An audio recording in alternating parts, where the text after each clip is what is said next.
At conception, when a child is conceived, whether it is planned or not planned, but I personally believe that there's no child that is born to this world that is a mistake.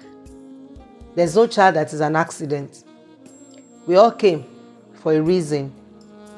If billions of sperms took a journey and you came out as a person, it means that there's a dimension of divinity that is involved for you to come. You would have been one of those spermatozoa that died, but you came on purpose for a reason.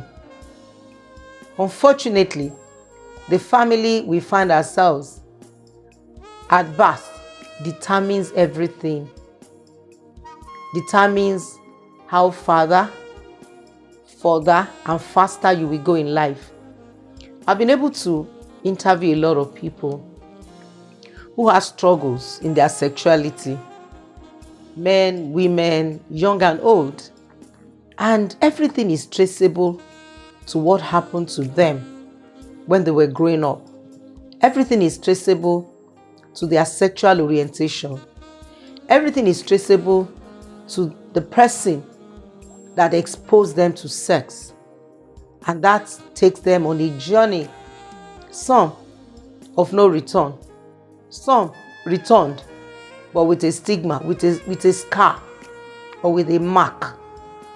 When I say some don't return, some have taken a journey to go and have sex and they meet their Waterloo. Some took a journey to have sex and they become positive, ending up having HIV, AIDS. Some are still living with it. That is, they returned. Some, they return without having to have a home because of their sexual struggle. The children are not contacting them. The family is seeing them as a black sheep in the family. So many things happens to them because of this first exposure to sex. Many are crying out there, who will help me? I need help. I just want to be free. But they don't even know there is help. They don't know who to run to. They don't know who to tell. Some on the pew, some on the pulpit.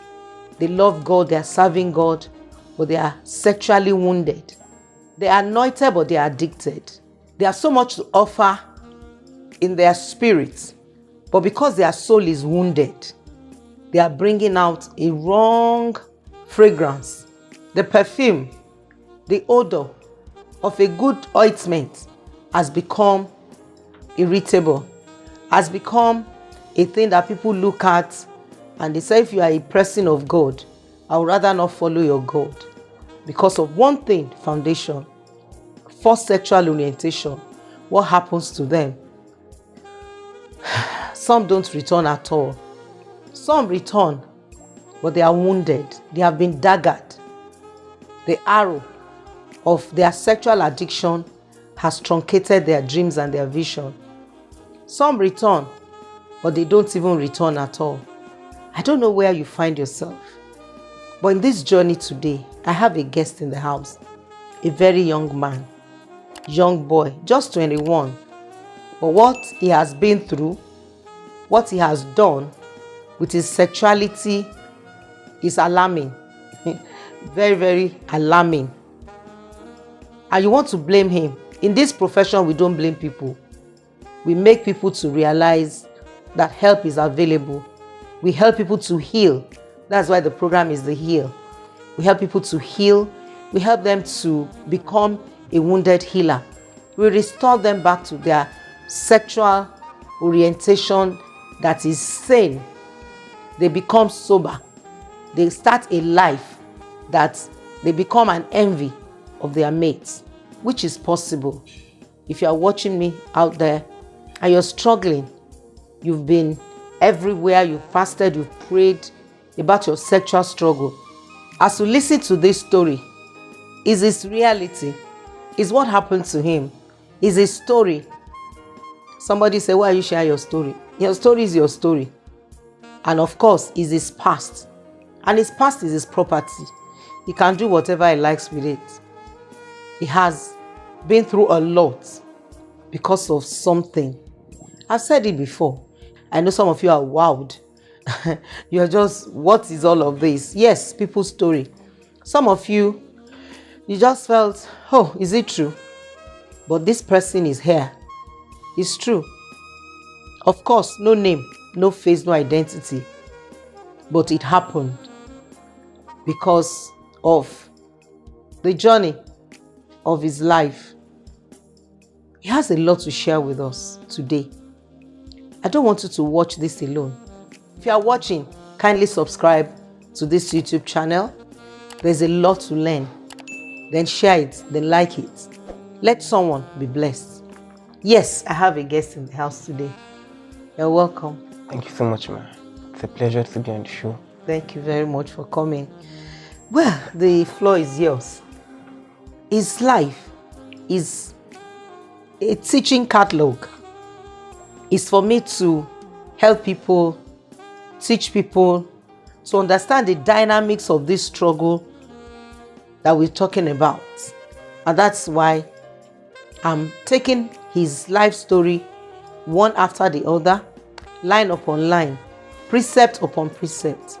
So you guys will know that if you're struggling, nothing to worry about. Somebody is here, true story, and your story can come up and you can be helped.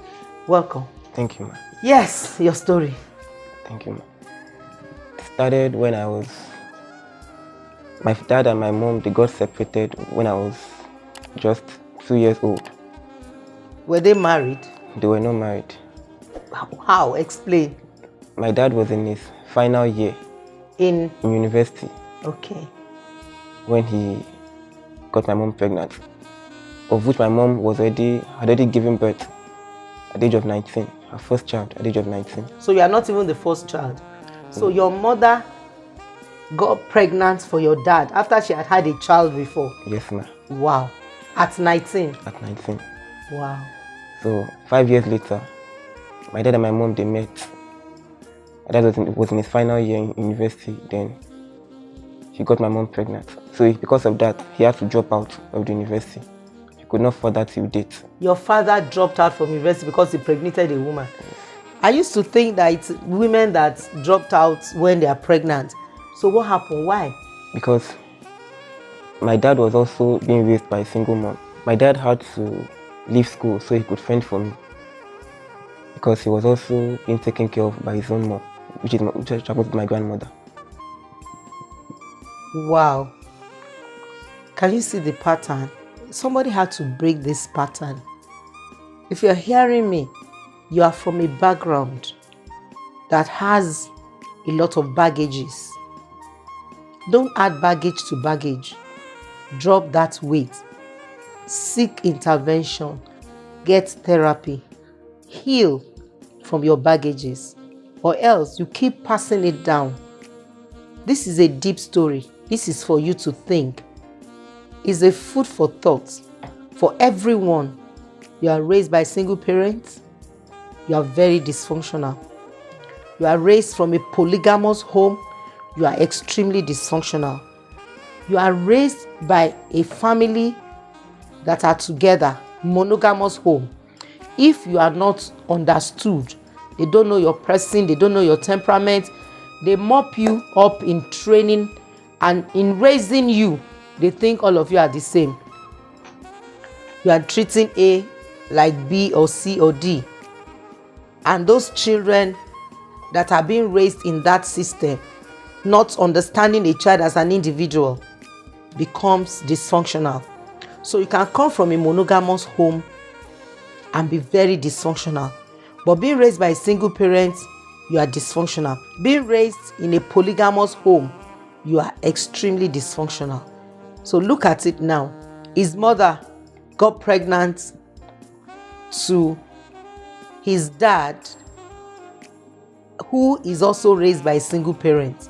So he had to drop out of school because the mother would say, now that you are pregnant a woman, go and take care of that baby. Your story, go ahead. Yes, ma. So because he was also being raised by a single mother. His father died at the age of 14. So there was no father figure in his life. Now, the point is, let me say this because he made a statement that is very strong. You can be a single parent by death, the demise of a spouse. You can be a single parent by being raped. You can be a single parent when the paternity of your child is denied. Those are the root causes. If you are like that, help is always available, because a child that does not have a father figure in his life or in her life will always have emotional baggages. If you are there listening to me and you have such baggages, or you have that background that is not really healthy and you know that is affecting you, don't hesitate to seek help. Yes, continue with your story. So during the course of the pregnancy, I was told a lot of issues, difficulties. My grandmother was questioning the paternity of the baby. A lot of attacks. Okay, your grandmother was doubting if he was your dad. They actually pregnated my mother. Your mother. So you are the baby that they were doubting the paternity. So wow, started a lot of issues on my mother. So I finally came to the world, and my mom and my dad. Okay, this experience happened when you were when your mom was pregnant of you. Yes, ma'am. Oh wow. So rejection has started from the womb, as it were. You were rejected from the womb. So the question is, you are a bastard, you are not a bastard. So that alone has messed up the fetus. Somebody said, you don't understand. A child doesn't feel rejected from the womb. Excuse me. A child knows what goes on outside even when they're in the womb. Let me go back to the tenet of my faith. When the mother of John the Baptist met the mother of Jesus, the baby in their womb limped together for joy. Meaning that when a child is accepted from the womb, the child knows. When the child is rejected from the womb, the child knows. So whatever happens to that pregnancy in you that you are carrying and you are crying 24/7, you are inflicting rejection into the soul of that child. And that is why every woman must be ready to be married properly before you allow yourself to carry another life to life. It's a lot of torture if your child comes out being rejected. You will struggle to raise that child. Just understand that. He will confirm some of the things I'm saying. I'm not preempting him. Go ahead with your story.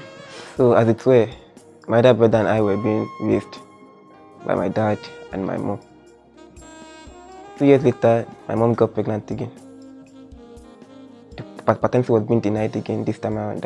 Okay, your mother looked for another man, married and the same, your yes, daddy? My dad also. Okay, so eventually they came together despite the fact that they were doubting the paternity. Yes, whom do you look like him? Yes, my. Okay, so the issue of paternity was erased because at least the result of the picture is obvious that he's your dad.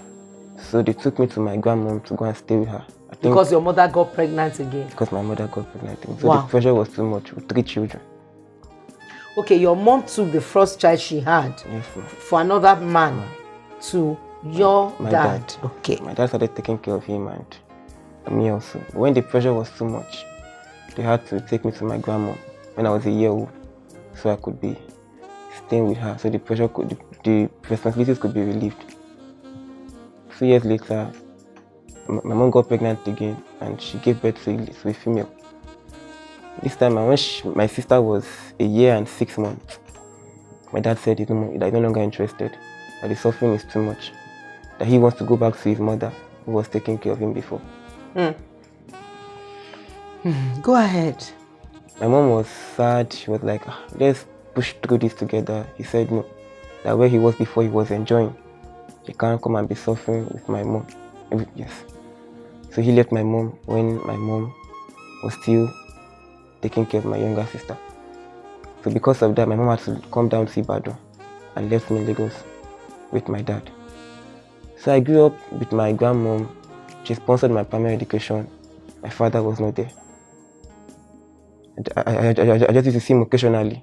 Maybe once in a while, there was an event, family event, he would come. This is your dad, really. So he never sponsored my education. He never put an hour through my education.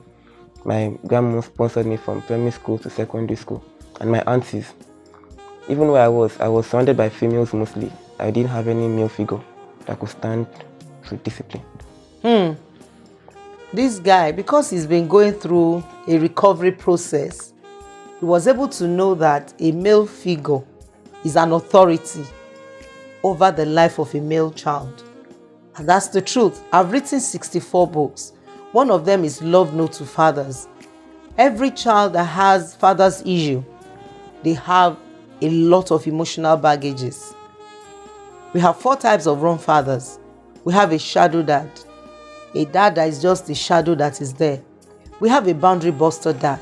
A father that will never respect your boundaries. Then we have a critical dad. He's always criticizing you, comparing you with other kids. Then of course we have a traditional dad. When the traditional dad presses the horn, every kids in that house drive into their nook and crannies because the traditional father has come. The principality and the power of his house has come. Everybody is afraid when he gets into the house. He's just a traditional dad. He's not going to listen to you. He's not going to talk to you. He will just do whatever he likes. He can slap you. He can do anything. And he's also an addict. He comes home drunk, carry women to the house, do a lot of things that could mess up the emotional life of those children.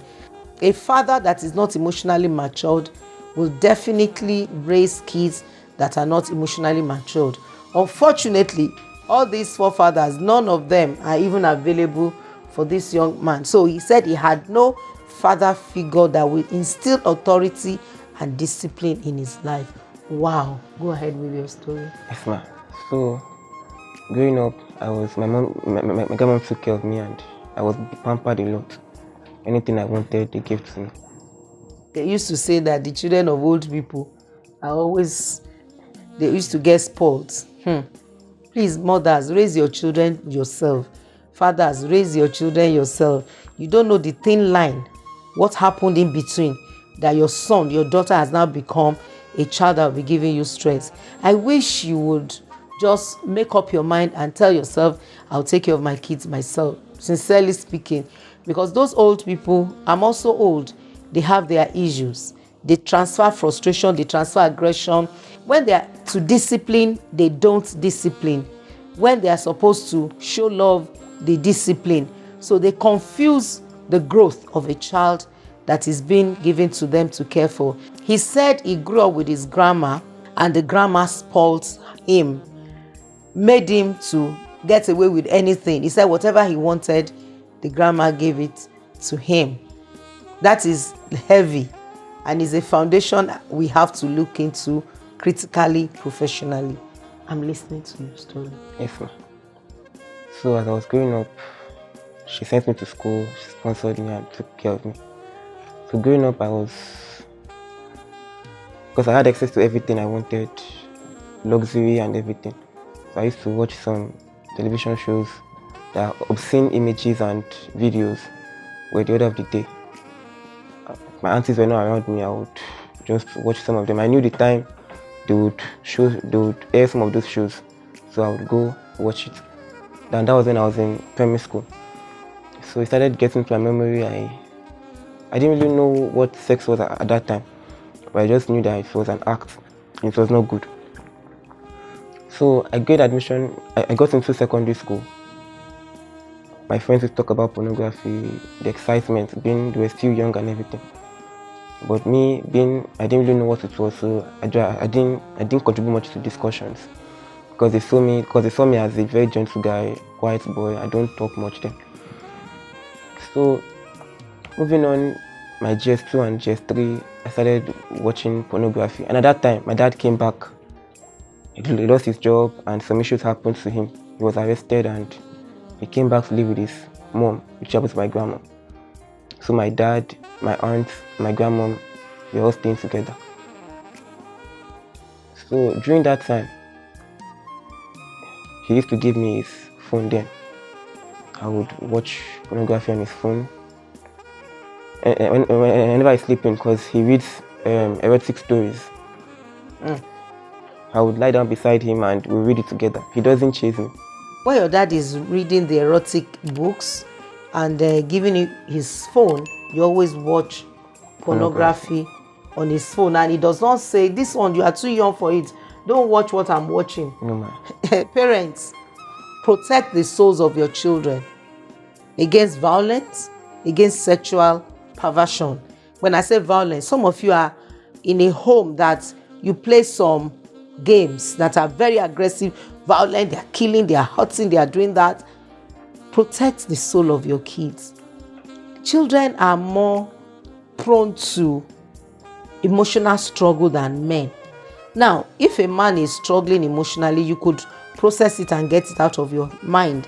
But for a child, he sits there waiting for an accident that is going to happen, waiting for a day that these things are going to pop up.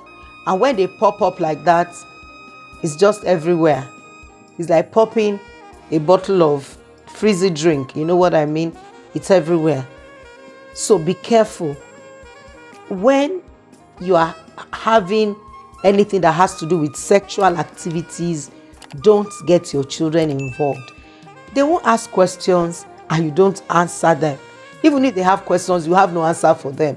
You are not teaching them sex education. You are not telling them things about sex.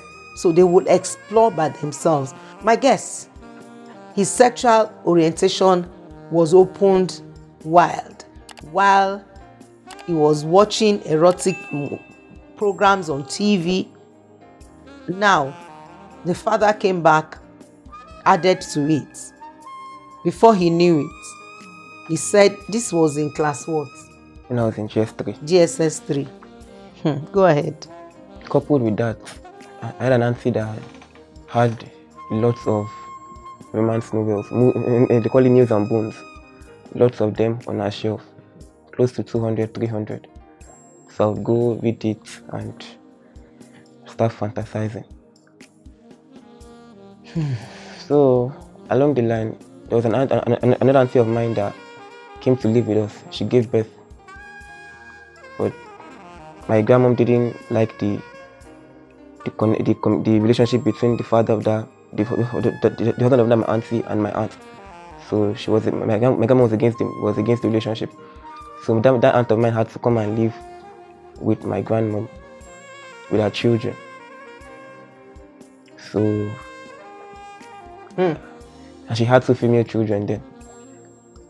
So these 2 female children, especially the elder one, I used to touch her in funny ways. I would rub my private parts on hers, and I never knew that because I was enjoying it. My first discharge was through that young girl, and I was just 13. Wow. So you want to, when was the first time you were exposed to anything called sex? How old were you then? The first time I had sex, I think I was 18 at that point. No, I was 17 at that point. But the day you had to come, as having ejaculation happens with your cousin. Your cousin. When I was 13 in SS1 day. So it kept on repeating it. It was a repeated act. Kept on doing with this girl. Your niece. My niece. At that time, I think she was 6 or 7 then. Wow. I tell parents to be very intentional. Be careful, parents. Be very, very careful. You cannot afford to expose your children with another child and not monitor them. This is incest going on in this family. His niece, he started discharging and ejaculating on her in the same room, in the same home. Why would you hand over the driver's seat of your life to your mother when you are not dead? A parent should take charge of their children and watch over them, hawk them. Put everything that you have into those children's emotional life. Don't say, oh, they are going to school. They've sent them to school. They are giving them education. Recently, a whole medical doctor was sent to jail because he was sleeping with his wife's sister, cousin. he went to jail. You would have said, I sent my son to the university, he has become a medical doctor. A medical doctor in jail because of his sexual orientation. Something went wrong somewhere. Parents, be intentional. If you ask that doctor that is in jail, what happened? He has a similar story to tell. Because most of the time, when you are holding on to the life of an addict, somebody that is called an addict, whether addicted to drug or to sex or anything, at the end of the day, the person must have had a wrong sexual orientation. This is deep and is insightful. If you have not subscribed to my channel, please do. Share it, like it, and subscribe to this channel. It's a long story. I said it's always a platform for me to teach and to let people understand that just stigmatizing and calling someone a name, that is not who that person is. Something messed up the mind and the soul of that person. There's always a reason for a reason. There's no cause without a cause. This is the reason why you see a lot of people out there struggling with their sexuality. I appreciate you for watching this episode. I'll be right back. Thank you for watching.